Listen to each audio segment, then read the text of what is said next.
இடைத்தேர்தல் என்பதை எப்படியெல்லாம் பார்க்குறீங்க? என்னென்ன கோணங்களில் இதை பார்க்கப்பட வேண்டும் அப்படின்னு பார்க்குறீங்க? இடைத்தேர்தல் என்பது எப்போதுமே ஆளுங்கட்சிக்கான ஒரு பல பரீட்சை தான். பல பரீட்சை என்று சொல்வதை விட கூட ஆளுங்கட்சிக்கான ஒரு சான்றிதழ் கிடைக்கக்கூடிய ஒரு இடம். ஆனால் இடைத்தேர்தல் வெற்றி மட்டுமே பொது தேர்தலில் வெற்றியாக மாறாது. நம்ம எத்தனையோ தேர்தல்களில் பார்த்த விஷயம்தான். ஆளுங்கட்சி தனது முழு பலத்தையும் பிரயோகம் செய்து இடைத்தேர்தல் களத்தில் புகுந்து அது பணியாற்றும். காங்கிரஸ் கட்சிக்கான வாய்ப்பு அதிகம் தான் நான் நினைக்கிறேன். என்ன காரணம்னா, இயல்பாக செல்வ பெருந்தகை ஏற்கனவே சொல்லிட்டாரு. இன்றைக்கு தான் திரு EVKS இளங்கோவன் அவர்களது திருவுருவ படத்தை எல்லாம் முதலமைச்சர் திறந்து வைத்தார். எனவே ஒரு நட்புறவு இருக்கிற மாதிரி தான் தெரியுது. EVKS ஃபேமிலியிலிருந்து கூட யாராவது நிறுத்தப்படலாம் என்கிற ஒரு செய்திகள்லாம் வருது.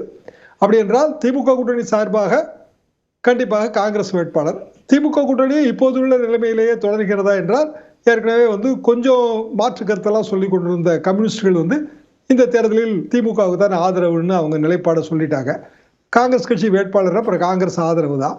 திமுக ஏற்கனவே பெரிய அளவுக்கு பணியாற்றும். அவருடைய ஸ்டேட்மெண்ட்டை சொல்றீங்க. மார்க்சிஸ்ட் கம்யூனிஸ்ட் கட்சியுடைய புதிய மாநில செயலாளர் சண்முகத்தில் திமுக கூட்டணி வேட்பாளர் யாராக இருந்தாலும் அவருக்கு எங்கள் ஆதரவு அப்படின்னு அவர் குறிப்பிட்டார். கூட்டணியினுடைய வேட்பாளர் யாராக இருந்தாலும் கூட்டணியுடைய வேட்பாளர் என்று வரும்போது காங்கிரஸ் கட்சிக்கான வாய்ப்பு என்பது ரொம்ப பிரகாசம்தான். திமுக வேட்பாளர் நிறுத்தப்பட வேண்டும் என்று உள்ளூர் திமுக காரங்க விரும்புவாங்க. அதுல எனக்கு மாற்று கருத்து இல்லை. ஆனால் திமுக கூட்டணியில பெரிய சலசலப்பு இருக்கிற மாதிரி தெரியல. இப்போது இருக்கிற என்ன கூட்டணி இல்லை. இதை வேறொரு ஒப்பீடோட பார்க்கணும்னா, இப்போ நீங்க 2024 கோயம்புத்தூர்ல மார்க்சிஸ்டுக்கு பதிலாக நாமளே களத்தில் இறங்கணும் அப்படின்னு திமுக ஒரு வியூகம் வகுத்தது. மார்க்சிஸ்டுக்கு வேற ஒரு தொகுதியை கொடுத்தாங்க. இப்போ இங்கே 26 சட்டமன்ற தேர்தல், அதுக்கு முன்னதாக வரக்கூடிய தேர்தலில் வெற்றி அப்படிங்கிறது எங்களுக்கு உறுதின்னு அவங்க நம்பினாலும், அந்த வெற்றி எத்தகைய வெற்றியாக இருக்க வேண்டும் என்ற ஒரு கணக்கும் அவங்களுக்கு இருக்கும். இப்போ அதற்கான ஏதாவது முடிவுகளில் மாற்றங்கள் வருமா, வியூகம் மாறுமா அப்படிங்கிறது தான் கேட்குறேன். பெரிய மாற்றமாக எனக்கு தோன்றவில்லை. காரணம் EVKS அவர்களுக்கும் திமுகவுக்கும் இடையில இருக்கிற ஒரு நல்ல உறவு.